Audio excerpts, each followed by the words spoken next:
Good morning. So ഇന്ന് നമ്മൾ എടുക്കാൻ പോകുന്നത് ചാപ്റ്റർ 2, അതായത് സ്ട്രക്ചർ ഓഫ് ആറ്റത്തിന്റെ ബാക്കി പാർട്ടാണ്. നമ്മൾ കഴിഞ്ഞ ക്ലാസ്സിൽ റുദർഫോർഡ് വരെയാണ് പറഞ്ഞിരുന്നത്. ഇനി നെക്സ്റ്റ് പോർഷൻ ആണ്, ലാസ്റ്റ് മോഡലാണ്, അതായത് Bohr model for hydrogen atom.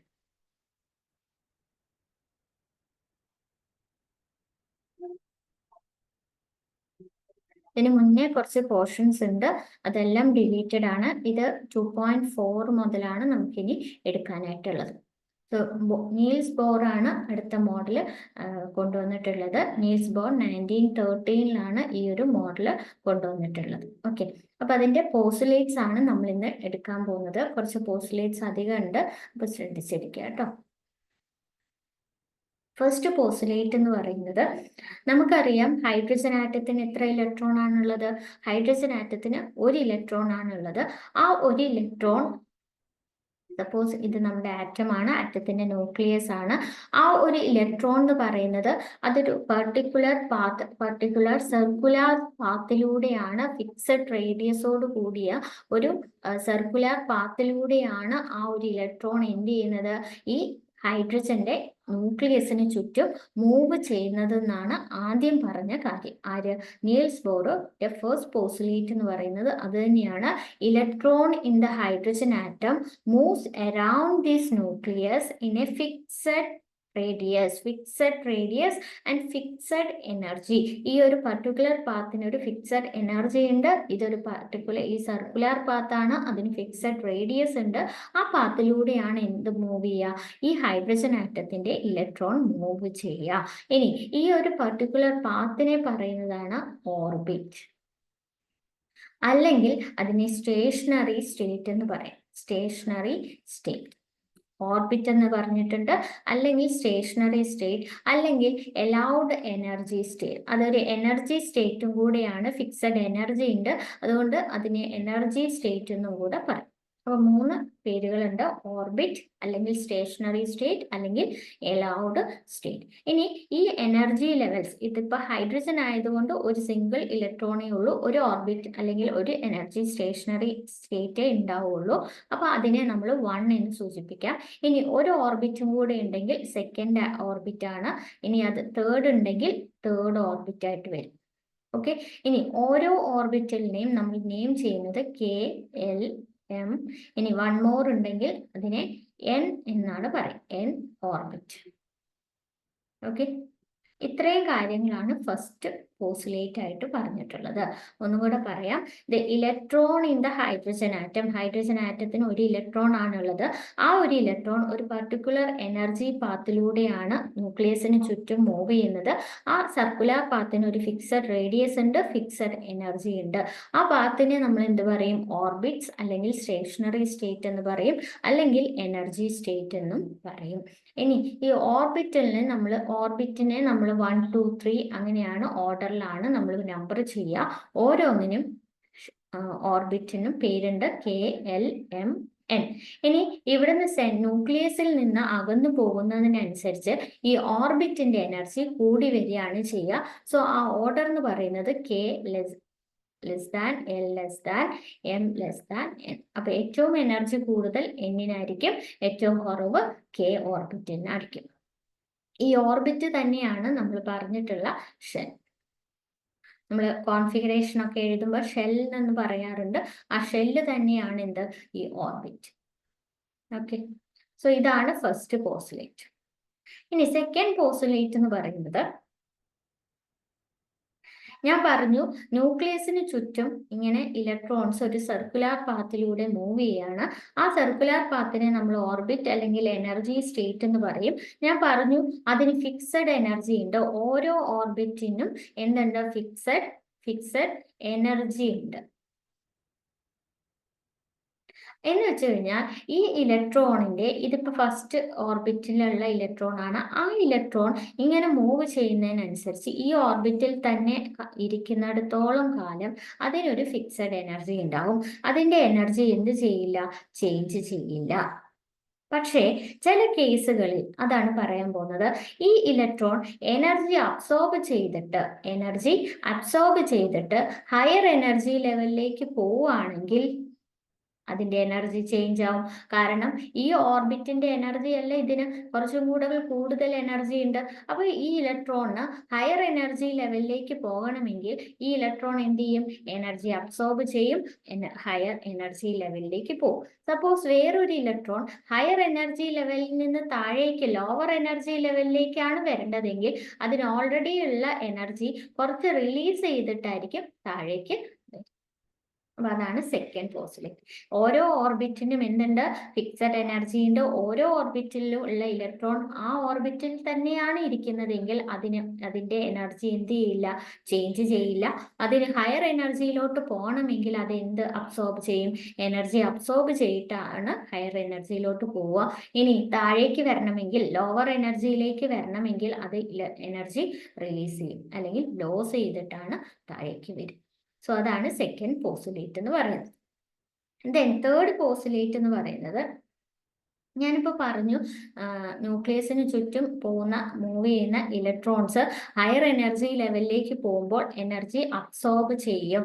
ഇങ്ങോട്ട് പോകണമെങ്കിൽ എനർജി അത് അബ്സോർബ് ചെയ്യും. ഇനി മുകളിൽ ഇരിക്കുന്ന ആൾക്ക് താഴെ എനർജിയിലേക്ക്, ലോവർ എനർജിയിലേക്ക് വരണമെങ്കിൽ അത് എനർജി ലോസ് ചെയ്യും എന്ന് പറഞ്ഞു. ലോസ് ചെയ്യും. ഇവിടെയാണെങ്കിൽ അബ്സോർപ്ഷൻ നടക്കും.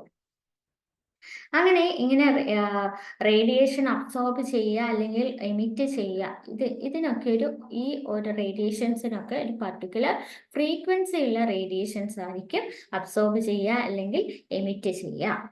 എന്തിനു വേണ്ടി?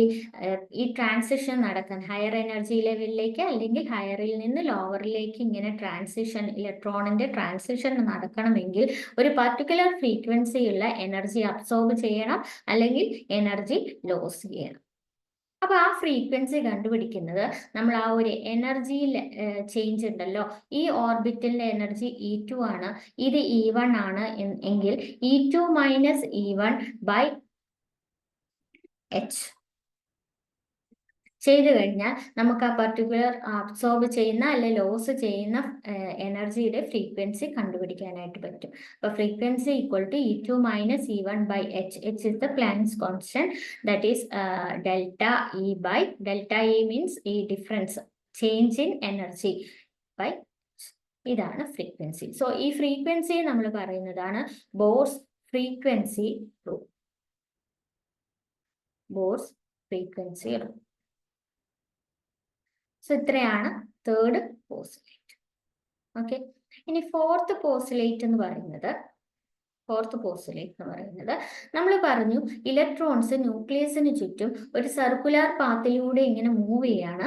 അങ്ങനെ ഒരു സർക്കുലർ പാത്തിലൂടെ മൂവ് ചെയ്യുമ്പോൾ അതിന് എന്തുണ്ടാവും? ആംഗുലാർ മൊമെന്റം ഉണ്ടാവും. ആ ഒരു ഇലക്ട്രോണിന് എന്തുണ്ട്? ആംഗുലാർ മൊമെന്റം ഉണ്ട്. അപ്പൊ ആ ആംഗുലാർ മൊമെന്റം എന്ന് പറയുന്നത് ക്വാണ്ടൈസ്ഡ് ആണ്.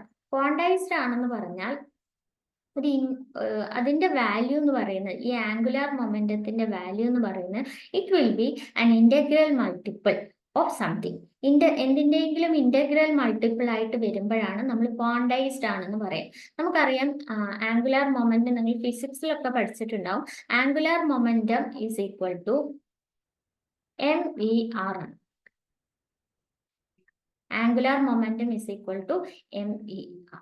ഇവിടെ M എന്ന് പറയുന്നത് ഇലക്ട്രോണിന്റെ മാസ് ആണ്, V velocity, R radius of that circular path. So MEVR is equal to integral multiple, അതാണ് N കൊണ്ട് ഉദ്ദേശിക്കുന്നത്, ഇൻറ്റു H/2π. സോ ഇവിടെ H/2πയുടെ ഇന്റഗ്രൽ മൾട്ടിപ്പിൾ ആണ് എന്ത്? Angular momentum of that electron. ഇപ്പൊ ഈ ഒരു ഓർബിറ്റലിലെ ആംഗുലാർ മൊമെന്റം കണ്ടുപിടിക്കണമെങ്കിൽ അതിന്റെ N വാല്യൂ എന്ന് പറയുന്നത് അത് സെക്കൻഡ് ഓർബിറ്റ് ആണ്. So N equal to 2. ഇവിടെയുള്ള ഇലക്ട്രോണിന്റെ ആണ് ആംഗുലാർ മൊമെന്റം കണ്ടുപിടിക്കേണ്ടെങ്കിൽ N equal to 1. So shell number കൂടുന്നതിനനുസരിച്ച്, ഓർബിറ്റിന്റെ എണ്ണം കൂടുന്നതിനനുസരിച്ച് N വാല്യൂ 1, 2, 3. ഇനി ഓരോ ഓർബിറ്റും കൂടെ ഉണ്ടെങ്കിൽ N ഈസ് ഈക്വൽ ടു, ഇതിലെയാണ് വേണ്ടതെങ്കിൽ N ഈക്വൽ ടു 3 ആയിരിക്കും നമ്മൾ എടുക്കുക. ഓക്കെ, അപ്പൊ അതാണ് ഫോർത്ത് പോസ്റ്റുലേറ്റ് പറയുന്നത് എന്ന് വെച്ച് കഴിഞ്ഞാൽ ഇലക്ട്രോൺ മൂവ് ചെയ്യുന്നത് ഒരു സർക്കുലാർ പാത്തിലാണ്. ആ സർക്കുലാർ പാത്ത് ഉള്ളത് കൊണ്ട് തന്നെ അതിന് എന്തുണ്ട്, ഒരു ആംഗുലാർ മൊമെന്റം ഉണ്ട്. ആ ആംഗുലാർ മൊമെന്റം എന്താണ്, ക്വാണ്ടൈസ്ഡ് ആണ്. That means it will be an integral multiple of something. ഇവിടെ എന്താണ് ഇന്റഗ്രൽ മൾട്ടിപ്പിൾ ഓഫ് h/2π. എന്നിന്റെ വാല്യൂ എന്ന് പറയുന്നത് ഓർബിറ്റിന്റെ നമ്പർ ആണ്. 1 ഫസ്റ്റ് ഓർബിറ്റ് ആണെങ്കിൽ n = 1, സെക്കൻഡ് ആണെങ്കിൽ n = 2, അങ്ങനെ പോകും. ഓക്കെ, സോ അതാണ് ഫോർത്ത് പോസ്റ്റുലേറ്റ് എന്ന് പറയുന്നത്. ഇനി ഫിഫ്ത്ത് പോസ്റ്റുലേറ്റ് ആണ്. ഫിഫ്ത്ത് പോസ്റ്റുലേറ്റ്, ഈ സർക്കുലാർ പാത്ത് ഉണ്ടല്ലോ, നമ്മൾ ഓർബിറ്റ് എന്ന് പറയുന്ന ഈ ഒരു സർക്കുലാർ പാത്തിന്റെ എന്ത് കണ്ടുപിടിക്കാൻ പറ്റും, റേഡിയസ് നമുക്ക് കണ്ടുപിടിക്കാൻ പറ്റും. ആ റേഡിയസിന്റെ ഇക്വേഷൻ ആണ് ഫിഫ്ത്ത് ആയിട്ട് പറഞ്ഞിട്ടുള്ളത്. Rn = a0n². a0n², where n എന്ന് പറയുന്നത് number of the orbit. First ഓർബിറ്റിന്റെ റേഡിയസ് ആണ് കണ്ടെങ്കിൽ n = 1, സെക്കൻഡിന്റെ ആണെങ്കിൽ n = 2, തേർഡ് ആണെങ്കിൽ n = 3, അങ്ങനെ പോകും.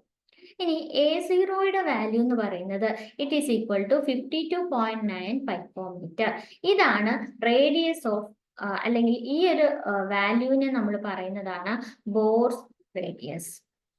Bore radius, Bohr radius. ഈ റേഡിയസ് 1 ആണെങ്കിൽ, സോ n = 1 ആണെങ്കിൽ ദാറ്റ് ഈസ് ഫസ്റ്റ് ഓർബിറ്റലിന്റെ റേഡിയസ് a0 52.9 ആണ്. n² എന്ത് വരും, 1² വരും. So R1 = 52. പൈക്കോമീറ്ററിലാണ് നമ്മൾ റേഡിയസ് പറയുന്നത്. യൂണിറ്റ് പൈക്കോമീറ്റർ ആണ്. So this is the radius of first orbit. Radius of first orbit. ഇത് പ്രോബ്ലം ചോദിക്കാറുണ്ട് റേഡിയസ് കണ്ടുപിടിക്കാൻ. Suppose radius of second orbit ആണെങ്കിൽ R2 ആണ് കണ്ടുപിടിക്കേണ്ടത്. 52.9 × 2². വാല്യൂ കണ്ടുപിടിച്ചാൽ മതി. അപ്പൊ ഇങ്ങനെയാണ് റേഡിയസ് കണ്ടുപിടിക്കേണ്ടത്. ഇനി n വാല്യൂ കൂടുന്നതിനനുസരിച്ച്, ദാറ്റ് മീൻസ് ഷെൽ നമ്പർ കൂടുന്നതിനനുസരിച്ച് റേഡിയസിന് എന്താ സംഭവിക്കുക, റേഡിയസും ഇൻക്രീസ് ചെയ്യും. സോ n വാല്യൂ ഇൻക്രീസ് ചെയ്യുകയാണെങ്കിൽ റേഡിയസ് എന്ത് ചെയ്യും, ഇൻക്രീസ് ചെയ്യും. Because they are directly proportional. Direct ആയിട്ട് റിലേഷൻ വരുന്ന എല്ലാ ആൾക്കാരും ഇത് കൂടുമ്പോൾ ഇത് കൂടും, ഇത് കുറയുമ്പോൾ ഇതും കുറയും.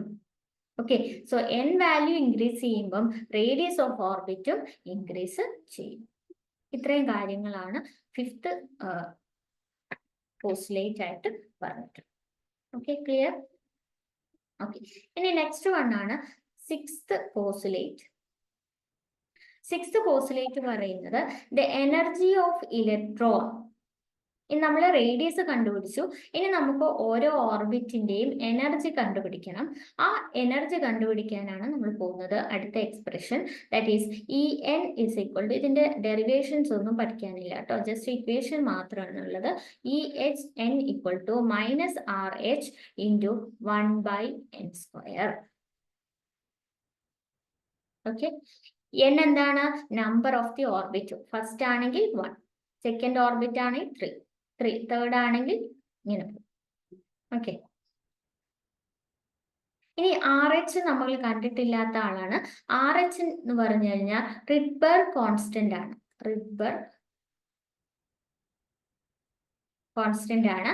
അതിന്റെ വാല്യൂ എന്ന് പറയുന്നത് ഇസ് ഈക്വൽ ടു 2.18 × 10⁻⁻18 ജൂൾ ആണ് അതിന്റെ വാല്യൂ എന്ന് പറയുന്നത്. സോ ഈ വാല്യൂ നമ്മൾ ഇവിടെ കൊടുത്താൽ മതി.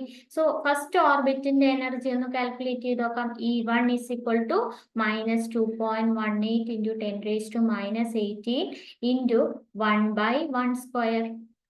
സോ വാല്യൂ എന്ത് തന്നെ വരും, -2.18 × 10⁻⁻18 ജൂൾ. ഇനി സെക്കൻഡ് ഓർബിറ്റ് ആണെങ്കിലോ, സെക്കൻഡിന്റെ E2 ആണ് നമുക്ക് കാൽക്കുലേറ്റ് ചെയ്യേണ്ടത്. E2 = -2.18 × 10⁻⁻18 × 1/2². ഓക്കെ, അങ്ങനെ കാൽക്കുലേറ്റ് ചെയ്താൽ മതി. സോ അങ്ങനെ കാൽക്കുലേറ്റ് ചെയ്യുമ്പോൾ നമുക്ക് കാണാൻ പറ്റും E1 > E2, less than E3 അങ്ങനെ എനർജി കൂടി വരുന്നതായിട്ട് നമുക്ക് ഒബ്സർവ് ചെയ്യാനായിട്ട് പറ്റും. So energy increases from 1 to infinity. ഇൻഫിനിറ്റിയിലെ ഇൻഫിനിറ്റിയിൽ ഒരു ഇലക്ട്രോൺ ഉണ്ടെങ്കിൽ ആ ഇലക്ട്രോണിന്റെ എനർജി എത്രയാണെന്ന് ചോദിച്ചാൽ it will be equal to what? കൂടിയാണ് വരുന്നത്. നെഗറ്റീവ് വാല്യൂ കൂടിയാണ് വരുന്നത്. അപ്പൊ നെഗറ്റീവ് വാല്യൂ കൂടി സീറോയിലേക്ക് എത്തും എന്നാണ് പറയുന്നത് കേട്ടോ. അപ്പൊ അതൊന്നും പഠിക്കാനില്ല, ജസ്റ്റ് ഒന്ന് മനസ്സിലാക്കി വെക്കുക. സെന്റർ ന്യൂക്ലിയസിൽ നിന്ന് അകന്നു പോകുന്നതിനനുസരിച്ച് ഓർബിറ്റിന്റെ എനർജി കൂടിയാണ് വരുന്നത് എന്നുള്ള കാര്യം ഓർത്ത് വയ്ക്കുക. സോ 6th പോസ്റ്റുലേറ്റ് എനർജിയെ കുറിച്ചിട്ടാണ് പറയുന്നത്. ഓരോ ഓർബിറ്റിന്റെയും എനർജി ലെവൽ, എനർജി എത്രയാണ് അതിന്റെ കാൽക്കുലേഷൻ ആണ് 6th പറയുന്നത്. ഓക്കെ, അപ്പൊ ഇത്രയാണ് മെയിൻ ആയിട്ടുള്ള പോസ്റ്റുലേറ്റ്. ഇനി ഒരു പോയിന്റും കൂടെ പറയാനുണ്ട്. നമ്മുടെ ഈ ഒരു ബോറിന്റെ തിയറി, ഈ ഒരു ആറ്റോമിക് തിയറി എന്ന് പറയുന്നത് ഹൈഡ്രജൻ ആറ്റത്തെ കോൺസെൻട്രേറ്റ് ചെയ്തിട്ടാണ് പറയുന്നത്. ഹൈഡ്രജൻ ആറ്റത്തിൽ ഒരു ഇലക്ട്രോൺ ആണ് നമുക്കുള്ളതെന്ന് അറിയാം. അതുപോലെ തന്നെ ചില ആറ്റം ഇലക്ട്രോൺസിനെ ലോസ് ചെയ്ത് കഴിഞ്ഞാലും 1 ഇലക്ട്രോൺ വരാം. അതിന് ഒരു എക്സാമ്പിൾ ആണ് ഹീലിയം പ്ലസ്. ഹീലിയം പ്ലസ് എന്ന് പറഞ്ഞാൽ ഹീലിയത്തിന്റെ ഇലക്ട്രോൺ എത്രയാണ്? 2 ഇലക്ട്രോൺ ആണ്. പ്ലസ് ആണെങ്കിൽ ദാറ്റ് മീൻസ് ഒരു ഇലക്ട്രോൺ ലോസ് ചെയ്തു. സോ ബാക്കി എത്ര ഇലക്ട്രോണേ ഉള്ളൂ? ഹീലിയം പ്ലസ്സിൽ 1 ഇലക്ട്രോണേ ഉള്ളൂ. അപ്പൊ അത് എന്താണ്? എന്ത് സ്പീഷീസ് ആണ്? ഹൈഡ്രജൻ ലൈക്ക് സ്പീഷീസ് ആണ്. സോ ഈ ഒരു ബോർ തിയറി നമുക്ക് എവിടെയും അപ്ലൈ ചെയ്യാം. ഹൈഡ്രജൻ ലൈക്ക് സ്പീഷീസിൽ, ഹൈഡ്രജനെ പോലെ തന്നെ 1 ഇലക്ട്രോൺ ഉള്ള അയോണിക് സ്പീഷീസിലും നമുക്ക് ഈ ഒരു ബോർ തിയറി അപ്ലൈ ചെയ്യാം. അതുപോലെയാണ് ലിഥിയം. ലിഥിയത്തിന് 3 ഇലക്ട്രോൺ ആണ്. 2 ഇലക്ട്രോണിനെ ലോസ് ചെയ്തു എന്ന് വിചാരിക്കുക. ലിഥിയം 2+ ആയി. ബാക്കി എത്ര ഇലക്ട്രോണേ ഉള്ളൂ? 1 ഇലക്ട്രോണേ ഉള്ളൂ. സോ അതും എന്താണ്? ഹൈഡ്രജൻ ലൈക്ക് സ്പീഷീസ് ആണ്. ബെറീലിയം 3+, അതും എന്ത് തന്നെയാണ്? Hydrogen like species. ഇതിലെല്ലാം എത്ര ഇലക്ട്രോണേ ഉള്ളൂ? 1 ഇലക്ട്രോണേ ഉള്ളൂ. അപ്പൊ ഈ ബോർ തിയറി നമുക്ക് എന്തിൽ അപ്ലൈ ചെയ്യാം? ഇതുപോലുള്ള ചില അയോൺസില്, ചില ഹൈഡ്രജൻ ലൈക്ക് സ്പീഷീസില് നമുക്ക് എന്ത് ചെയ്യാം? ഈ തിയറി അപ്ലൈ ചെയ്യാം. അങ്ങനെയാണെങ്കിൽ ഇവരുടെ എല്ലാം എനർജിയും നമുക്ക് കണ്ടുപിടിക്കാൻ പറ്റുമല്ലോ. ഓരോന്നിന്റെയും എനർജി, ഓരോ ഓർബിറ്റിന്റെയും എനർജി കണ്ടുപിടിക്കാൻ പറ്റും. അത് കണ്ടുപിടിക്കാനുള്ള ഇക്വേഷൻ ആണ് En. അതായത് ഹൈഡ്രജൻ ലൈക്ക് സ്പീഷീസിലുള്ള ഓർബിറ്റിന്റെ എനർജി ഹൈഡ്രജന്റെ അല്ല, ഹൈഡ്രജൻ ലൈക്ക് സ്പീഷീസിന്റെ കണ്ടുപിടിക്കാൻ En is equal to -2.18 into 10⁻⁻18 Z² by n². അത്രയും ജൂൾ. ഇപ്പൊ ഇവിടെ സെഡ് എന്താണെന്ന് സംശയം വേണ്ട. സെഡ് എന്ന് പറഞ്ഞാൽ ഇപ്പൊ ഹീലിയം പ്ലസ് ആണെങ്കിൽ സെഡ് വാല്യൂ എന്ന് പറയുന്നത് അറ്റോമിക് നമ്പർ ആണ്. സെഡ് വാല്യൂ അറ്റോമിക് നമ്പർ ആണ്. എത്രയാണ്? 2 ആണ്. അതിവിടെ കൊടുത്താൽ മതി. സെഡ് ഈക്വൽ ടു 2 എന്ന് പറഞ്ഞിട്ട് കൊടുത്താൽ മതി. സോ സെഡ് വാല്യൂ എന്ന് പറയുന്നത് എന്താണ്? അറ്റോമിക് നമ്പർ ആണ്. ഇതേപോലെ നമുക്ക് റേഡിയസ് കണ്ടുപിടിക്കാമല്ലോ. Radius equal to 52.9 n² divided by zed. ഇവിടെ നമ്മൾ സെഡ് അറ്റോമിക് നമ്പർ എടുക്കുന്നത് എന്തുകൊണ്ടാണ്? ഹൈഡ്രജന്റെ കേസിൽ അറ്റോമിക് നമ്പർ എന്ത് തന്നെയാണ്? 1 തന്നെയാണ്. ഇവിടെ 1 കൊടുത്താലും 1 കൊടുത്താൽ എന്ത് തന്നെ? ഈ വാല്യൂ തന്നെയാണ് വരിക. അപ്പൊ ഇക്വേഷൻ നമ്മൾ ഷോർട്ട് ചെയ്തു എന്ന് മാത്രം, സെഡ് കൊടുക്കുന്നില്ല എന്ന് മാത്രം. അതേപോലെ ഹൈഡ്രജന്റെ കേസിൽ എനർജി നമ്മൾ 1/n² എന്നാണ് കൊടുത്തിരുന്നത്.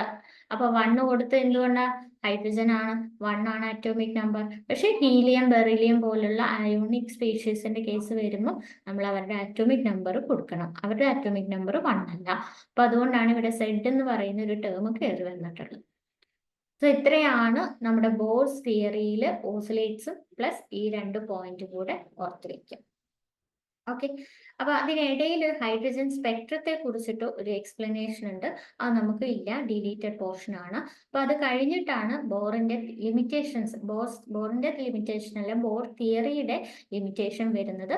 അപ്പൊ ആ ലിമിറ്റേഷനും കൂടെ നമുക്ക് പറയാം. So limitations of Bohr's atomic model. First limitation എന്ന് പറയുന്നത്, നമുക്ക് ഇതിന് മുന്നേ കുറച്ച് കാര്യങ്ങൾ പഠിക്കാനുണ്ട്. അത് ഡിലീറ്റഡ് ആണ്, അതുകൊണ്ട് കുറച്ച് ഡൗട്ട് ഒക്കെ വരും. സോ ഫസ്റ്റ് ലിമിറ്റേഷൻ എന്ന് പറയുന്നത്, it could not explain about fine spectrum of hydrogen. Fine സ്പെക്ട്രത്തെ കുറിച്ചിട്ട്, സ്പെക്ട്രം എന്ന് പറഞ്ഞാൽ അറിയായിരിക്കും, അതിലുള്ള ഫൈൻ ആയിട്ടുള്ള ഒരു സ്പെക്ട്രം എടുത്താൽ അതിനുള്ളിലേക്ക് ഇറങ്ങിച്ചെന്നാൽ വേറെ സ്പെക്ട്രം കാണാം. അതിനെയാണ് ഫൈൻ സ്പെക്ട്രം എന്ന് പറയുന്നത്. ആ ഫൈൻ സ്പെക്ട്രം ഏതിന്റെ, ഹൈഡ്രജൻ ആറ്റത്തെ കുറിച്ചിട്ട് എല്ലാം പറഞ്ഞു. പക്ഷേ ഹൈഡ്രജൻ ആറ്റത്തിന്റെ ഫൈൻ സ്പെക്ട്രത്തെ കുറിച്ചിട്ട് ആരെ എക്സ്പ്ലെയിൻ ചെയ്യാൻ പറ്റിയില്ല, ബോറിന് എക്സ്പ്ലെയിൻ ചെയ്യാൻ പറ്റിയില്ല.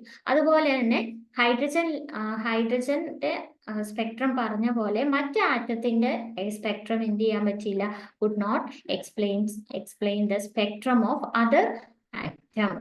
മറ്റ് ആറ്റങ്ങളുടെ ഒന്നും സ്പെക്ട്രം ആർക്ക് എക്സ്പ്ലെയിൻ ചെയ്യാൻ പറ്റിയിട്ടില്ല, ബോറിന് എക്സ്പ്ലെയിൻ ചെയ്യാൻ പറ്റിയില്ല. ഓക്കെ, ഹൈഡ്രജന്റെ പറഞ്ഞു, എക്സ്പ്ലെയിൻ ചെയ്തു, പക്ഷെ മറ്റ് ആറ്റത്തിന്റെ ഒന്നും സ്പെക്ട്രം പറയാൻ പറ്റിയിട്ടില്ല. 3, സ്പെക്ട്രൽ ലൈൻസിന്റെ സ്പ്ലിറ്റിങ്ങിനെ കുറിച്ചിട്ടൊന്നും എക്സ്പ്ലനേഷൻ കൊടുക്കാൻ പറ്റില്ല. എപ്പോഴുള്ള സ്പ്ലിറ്റിംഗ്, സ്പെക്ട്രൽ ലൈൻ സ്പ്ലിറ്റിംഗ്, നമ്മളൊരു ഇലക്ട്രിക് ഫീൽഡ് അല്ലെങ്കിൽ മാഗ്നറ്റിക് ഫീൽഡ് അപ്ലൈ ചെയ്ത് സ്പെക്ട്രൽ ലൈനിന് സ്പ്ലിറ്റിംഗ് നടത്തുന്നതിനെ കുറിച്ചിട്ടുള്ള എക്സ്പ്ലനേഷൻ ഒന്നും കൊടുക്കാനായിട്ട് ആർക്ക് പറ്റിയില്ല, ബോസ്. ഇലക്ട്രിക് ഫീൽഡ് ആണെങ്കിൽ അതിനെ സ്റ്റാർക്ക് ഇഫക്റ്റ് എന്നാണ് പറയാ. സ്റ്റാർക്ക് ഇഫക്റ്റ്, ഇലക്ട്രിക് ഫീൽഡ് മൂലമുള്ള സ്പ്ലിറ്റിംഗ്, സ്പെക്ട്രൽ ലൈനിന്റെ സ്പ്ലിറ്റിങ്ങിനെ സ്റ്റാർക്ക് ഇഫക്റ്റ് എന്ന് പറയും. മാഗ്നറ്റിക് ഫീൽഡ് മൂലമുള്ള സ്പ്ലിറ്റിങ്ങിനെ സീമാൻ ഇഫക്റ്റ് എന്നാണ് പറയുക. ഈ 2 പോയിന്റ് ഒന്ന് നോട്ട് ചെയ്ത് വെക്കണം. എപ്പോഴും ക്വസ്റ്റ്യൻ പേപ്പറിൽ കാണുന്നതാണ്. എന്താണ് സ്റ്റാർക്ക് ഇഫക്റ്റ്, എന്താണ് സീമാൻ ഇഫക്റ്റ്. സ്റ്റാർക്ക് ഇഫക്റ്റ് എന്ന് പറഞ്ഞാൽ നമ്മൾ സ്പെക്ട്രൽ ലൈൻസിലേക്ക് ഇലക്ട്രിക് ഫീൽഡ് അപ്ലൈ ചെയ്ത് അതിനെ സ്പ്ലിറ്റ് ചെയ്യുകയാണെങ്കിൽ ആ ഇഫക്റ്റിനെയാണ് സ്റ്റാർക്ക് ഇഫക്റ്റ്. ഇനി ആ സ്പെക്ട്രൽ ലൈനിലേക്ക് മാഗ്നറ്റിക് ഫീൽഡ് ആണ് അപ്ലൈ ചെയ്യുന്നതെങ്കിൽ ആ സ്പ്ലിറ്റിങ്ങിനെ നമ്മൾ എന്ത് പറയും, സീമാൻ ഇഫക്റ്റ് എന്നാണ് പറയുന്നത്. ഇനി 4ാമത്തെ ലിമിറ്റേഷൻ എന്ന് പറയുന്നത്, ആറ്റത്തെ കുറിച്ചിട്ടൊക്കെ കംപ്ലീറ്റ് ആയിട്ടുള്ള ഡീറ്റെയിൽസ് അദ്ദേഹത്തിന് തരാൻ പറ്റി. പക്ഷെ ഈ ആറ്റംസ് കമ്പൈൻ ചെയ്ത് മോളിക്യൂൾസ് എങ്ങനെയാണ് ഫോം ചെയ്യുന്നത്, അവിടെ എങ്ങനെയാണ് ബോണ്ട് ഉണ്ടാവുന്നത്, ഇതൊന്നും ആരും എക്സ്പ്ലെയിൻ ചെയ്യാൻ പറ്റിയില്ല, നമ്മുടെ ബോറിന് എക്സ്പ്ലെയിൻ ചെയ്യാൻ പറ്റിയില്ല. അതുകൂടാതെ വേവ് നാച്ചറിനെ കുറിച്ചിട്ടും, മാറ്ററിന്റെ വേവ് നാച്ചറും പിന്നെ നമ്മൾ ഇനി പഠിക്കും ഹെയ്സൻബർഗ്സ് അൺസർട്ടനിറ്റി പ്രിൻസിപ്പിളിനെ കുറിച്ചിട്ടൊന്നും ഈ ഒരു ബോർ മോഡലിനെ എക്സ്പ്ലെയിൻ ചെയ്യാനായിട്ട് പറ്റിയിട്ടില്ല. അപ്പൊ ഈ 5 പോയിന്റ്സ്, 5 ലിമിറ്റേഷൻസ് ആണ് നമ്മുടെ ബോറിനെ കുറിച്ചിട്ട് പറയാനുള്ളത്. ഒന്ന്, എന്ത് ചെയ്യാൻ പറ്റിയില്ല, ഹൈഡ്രജൻ ആറ്റത്തിന്റെ ഫൈൻ സ്പെക്ട്രം എക്സ്പ്ലെയിൻ ചെയ്തില്ല.